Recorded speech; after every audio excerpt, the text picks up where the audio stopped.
എല്ലാവർക്കും പുതിയൊരു വീഡിയോയിലേക്ക് സ്വാഗതം. അപ്പോൾ ഇന്ന് പറയാൻ പോകുന്നത് PSC എക്സാമിന് വേണ്ടി പ്രിപ്പയർ ചെയ്യുന്ന ഒരു ബിഗിനർ എന്തൊക്കെയാണ് ശ്രദ്ധിക്കേണ്ടതെന്നാണ്. അപ്പോൾ കുറേ കാലമായിട്ട് PSC എക്സാം, PSC പ്രിപ്പറേഷൻ ഇതൊക്കെയായിട്ട് ഇതിന് പിറകെ നടക്കുന്ന ഒരാളെന്ന നിലയിൽ എനിക്ക് എങ്ങനെയൊക്കെയാണ് ഇതിന് മാറ്റങ്ങൾ കൊണ്ടുവരാൻ കഴിഞ്ഞത്, ഒരു ബിഗിനർ എന്ന രീതിയിൽ നിങ്ങൾക്ക് എന്തൊക്കെ പറഞ്ഞു തരാൻ കഴിയും, എന്തൊക്കെയാണ് നിങ്ങൾ ശ്രദ്ധിക്കേണ്ടതെന്നാണ് ഞാൻ ഈ വീഡിയോയിലൂടെ നിങ്ങൾക്ക് വേണ്ടിയിട്ട് ഷെയർ ചെയ്യുന്നത്. കൂടുതൽ പേരും ഡിഗ്രി കഴിയുമ്പോഴും +2 കഴിയുമ്പോഴുമാണ് വരുന്നത്.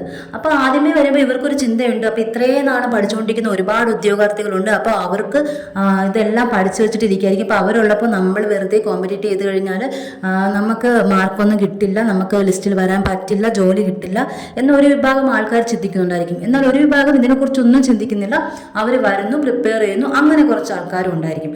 അങ്ങനെ ഓരോരുത്തരും ഓരോ രീതിയിൽ ചിന്തിച്ച് എന്തായാലും ഈ ഡിഗ്രിയൊക്കെ കഴിയുമ്പോഴത്തേക്കും ഒരുപാട് കുട്ടികൾ ഈ PSC എന്ന് പറയുന്ന അതിലോട്ട് വരുന്നുണ്ട്.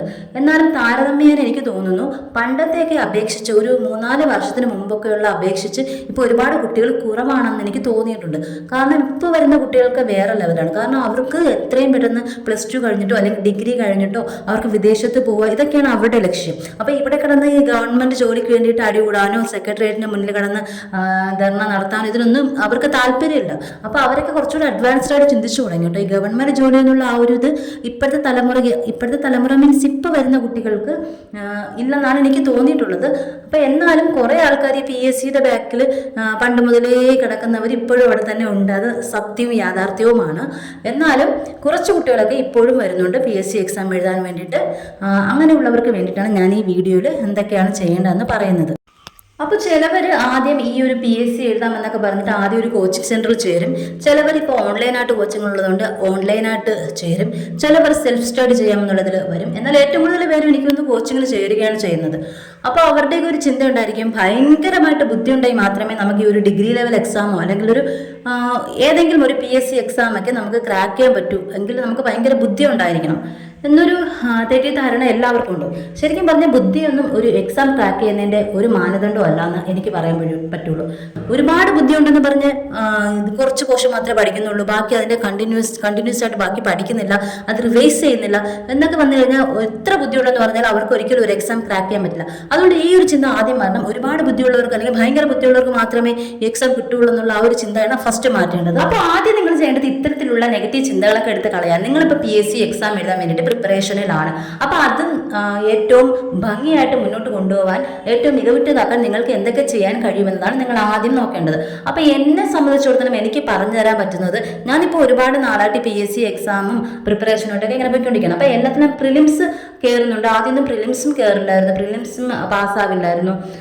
ജസ്റ്റ് അടുത്ത് കട്ട് ഓഫിന് അടുത്തൊക്കെ മാർക്ക് വരുന്നുണ്ടായിരുന്നുള്ളൂ. അപ്പം നമുക്ക് ഒരുപാട് ഡൗട്ടുകളാണ്, ഇങ്ങനെ ഇത്രയും അടുത്ത് വന്നിട്ട് നമുക്ക് ഒരു ലിസ്റ്റിലും ഒന്നും വരാൻ പറ്റുന്നില്ല എന്നൊക്കെ ഭയങ്കര സങ്കടമായിരുന്നു. അപ്പോൾ ശരിക്കും നമ്മൾ ഇത് മനസ്സിലാക്കി തുടങ്ങിയെന്ന് പറഞ്ഞാൽ ഈ റിവിഷൻ്റെ ഇമ്പോർട്ടൻസും എങ്ങനെയാണ് ഇത് ഈ പ്രിപ്പറേഷൻ മുന്നോട്ട് കൊണ്ടുപോകേണ്ടതും ഏതൊക്കെ പോർഷനാണ് നമ്മൾ കൂടുതൽ ഇമ്പോർട്ടൻസ് കൊടുക്കേണ്ടതും ഇതൊക്കെ മനസ്സിലായതിനു ശേഷമാണ് ശരിക്കും നമ്മൾ പ്രിലിംസ് ഒക്കെ പാസ്സാകാൻ തുടങ്ങിയതും നമുക്ക് അത്യാവശ്യം നേരത്തെക്കാൾ അപേക്ഷിച്ച് നല്ല മാർക്ക് സ്കോർ ചെയ്യാൻ അത്ര ഒരു ലെവലിലോട്ട് വന്നതുമൊക്കെ നമ്മൾ ഇതൊക്കെ മനസ്സിലാക്കിയതിന് ശേഷമാണ്.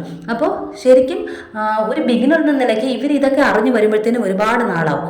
ചില കുട്ടികളാണെങ്കിൽ ചിലപ്പോൾ ആദ്യത്തെ അവരുടെ ഭാഗ്യം കൊണ്ട് നന്നായിട്ട് വർക്ക് ചെയ്യുന്നതുകൊണ്ടും അവർ ഉടനെ ലിസ്റ്റിലൊക്കെ കയറാൻ ചാൻസ് ഉണ്ട്. ഭൂരിഭാഗം പേരും ഇതൊക്കെ അറിഞ്ഞു വരുമ്പോഴത്തേനും ഒരു സമയമാകും കേട്ടോ. നിങ്ങൾ ഒരു ബിഗിനർ എന്ന നിലയിൽ നിങ്ങൾ ആദ്യം ചെയ്യേണ്ടത് ഒരു 2 മാസം ടാർഗറ്റ് വെക്കുക. അതിനകത്ത് നിങ്ങൾ ഈ PSC എക്സാമിൻ്റെ ഒരു 10th ലെവൽ എക്സാമിൻ്റെ സിലബസ് എടുത്തിട്ട് അതിനകത്ത് വരുന്ന മാത്സും ഇംഗ്ലീഷും ഈ 2 മാസം കൊണ്ട് കവർ ചെയ്യാൻ നിങ്ങൾ നോക്കുക. നിങ്ങളുടെ ഫസ്റ്റ് ടാർഗറ്റ് അതായിരിക്കണം, മാത്സും ഇംഗ്ലീഷും കവർ ചെയ്യുക. ഇതിനോടൊപ്പം നിങ്ങൾ ഡെയിലി കറണ്ട് അഫെയർ അപ്ഡേറ്റ് ചെയ്ത് പോകും. ഒരു ബിഗിനറെ സംബന്ധിച്ച് ഏറ്റവും ഇമ്പോർട്ടൻ്റ് ആയിട്ട് അവർക്ക് എത്രയും പെട്ടെന്ന് നന്നായിട്ട് മാർക്ക് ഇമ്പ്രൂവ് ചെയ്യാനും ഒക്കെ കഴിയുന്ന ഏറ്റവും നല്ലൊരു മെത്തേഡാണ്. ഇപ്പോൾ 10th ലെവലിൽ ഒരു സിലബസ് എടുത്തിട്ട് അതിൻ്റെ മാത്സും ഇംഗ്ലീഷും ഒരു 2 മന്ത് കൊണ്ട് കംപ്ലീറ്റ് ചെയ്യാൻ നോക്കുക. ഒപ്പം കറണ്ട് അഫെയർ നിങ്ങൾ അതിലൂടെ അപ്ഡേറ്റ് ആയി പോവുക. അപ്പോൾ ഇതുപോലൊരു ഇമ്പോർട്ടൻ്റ് മെത്തേഡ് വേറെ ഉണ്ടെന്ന് എനിക്ക് തോന്നുന്നില്ല. അപ്പോൾ ഇത് മൂന്നും കറക്റ്റായിട്ട് കൊണ്ടുപോകാൻ കഴിഞ്ഞാൽ മാത്രമേ നിങ്ങൾക്ക് ഏതൊരു എക്സാമിനും നിങ്ങൾക്ക് നന്നായിട്ട് മാർക്ക് സ്കോർ ചെയ്യാൻ കഴിയുള്ളൂ. അപ്പം നിങ്ങൾ പഠിക്കുന്നത് മാത്രമല്ല, ഈ പഠിച്ചു കഴിഞ്ഞാൽ ഒരു പോർഷൻ നിങ്ങൾ പഠിച്ചു കഴിഞ്ഞാൽ അതിനെ റിവൈസ് ചെയ്യുകയാണ് ഏറ്റവും ഇമ്പോർട്ടൻറ്റ്. അപ്പോൾ ഒരു പ്രാവശ്യം റിവൈസ് ചെയ്തു പിന്നെ അതിനെ വിടുകയല്ല. അടുത്ത ഇനി എപ്പോഴാണ് നിങ്ങൾക്ക് റിവൈസ് ചെയ്യേണ്ടത്, നിങ്ങൾ എവിടെയെങ്കിലും അത് കറക്റ്റായിട്ട് നോട്ട് ചെയ്ത് വെച്ചിരിക്കണം. ഇപ്പം ഞാനിന്ന് ഒരു മാത്സിലെ ഒരു പോർഷൻ പഠിച്ചു 2 ദിവസം കഴിഞ്ഞിട്ട് ഞാൻ അത് റിവൈസ് ചെയ്തു. റിവൈസ് ചെയ്തിട്ട് ഞാൻ നോട്ടിൽ എഴുതണം ഇനി ഇത് എന്നാണ് ഞാൻ റിവൈസ് ചെയ്യേണ്ടത്. അപ്പോൾ നമ്മൾ നെക്സ്റ്റ് വീക്ക് വല്ല വീണ്ടും അത് റിവൈസ് ചെയ്യണമെന്ന് നമ്മൾ നോട്ടിൽ എവിടെയെങ്കിലും എഴുതി വെക്കുക. അതിന് വേണ്ടി അല്ലെങ്കിൽ ചെറിയൊരു ഡയറിയോ എന്തെങ്കിലും നിങ്ങൾ കയ്യിൽ വെച്ചിരിക്കും. പോർഷൻ റിവൈസ് ചെയ്ത് കഴിഞ്ഞിട്ട് ഇത്ര ദിവസം കഴിഞ്ഞ് അത് വീണ്ടും ഞാൻ റിവൈസ് ചെയ്തുകൊണ്ടിരിക്കും.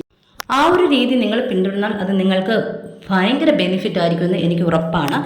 അതുപോലെ റിവൈസ് ചെയ്തതിന് ശേഷം നിങ്ങൾ എന്ത് ചെയ്യുക, അതുമായിട്ട് ബന്ധപ്പെട്ടുള്ള പ്രീവിയസ് ഇയർ ക്വസ്റ്റ്യൻസ്, അതുപോലെ തന്നെ അതുമായിട്ട് ബന്ധപ്പെട്ടുള്ള ഒരുപാട് മോഡൽ ക്വസ്റ്റ്യൻസ് ചെയ്ത് നോക്കുക. മാത്സിൽ ഒരു പോർഷൻ അവിടെ കിടക്കുന്നു, അതെനിക്ക് കുറച്ച് ഓർമ്മയുണ്ട്, മറ്റേ പോർഷൻ കുറച്ച് ഓർമ്മയുണ്ട്, അങ്ങനെയല്ല. അതിനൊരു അടുക്കും ചിട്ടയും കൂടെ നിങ്ങൾ അടുക്കും ചിട്ടയോടും കൂടി പഠിച്ച് അത് നമ്മുടെ മനസ്സിൽ കറക്റ്റായിട്ട് ക്രമമായിട്ട് അടുക്കി വെക്കുക എന്നൊക്കെ പറയില്ലേ, അതുപോലെ അതിന് എവിടുന്ന് ഒരു പോർഷനിൽ നിന്ന് എവിടുന്ന് ക്വസ്റ്റ്യൻ ചോദിച്ചാലും നമുക്കത് പെട്ടെന്ന് ക്ലിക്കാവണം. അവിടെ നിന്നാണ് പെട്ടെന്ന് ക്ലിക്കാവണം. അതെങ്ങനെയാണ് ചെയ്യേണ്ടത്, ഇത് ഏത് മെത്തേഡിലൂടെയാണ് ചെയ്യേണ്ടത്, ഏറ്റവും എളുപ്പം പറ്റുന്ന മെത്തേഡ് ഏതാണ്, അത് എത്രയും പെട്ടെന്ന് നമ്മുടെ ഒരു ക്വസ്റ്റ്യൻ കാണുമ്പോൾ നമ്മുടെ മനസ്സിൽ എത്രയും പെട്ടെന്ന് മനസ്സിലാവണം ഇത് ഈ രീതിയിലാണ് ചെയ്യേണ്ടത്. അവിടെയാണ് നമ്മുടെ വിജയം. അപ്പോൾ ഇനി അടുത്തൊരു വീഡിയോയിൽ കാണുന്നവരെ okay, thank you so much for watching.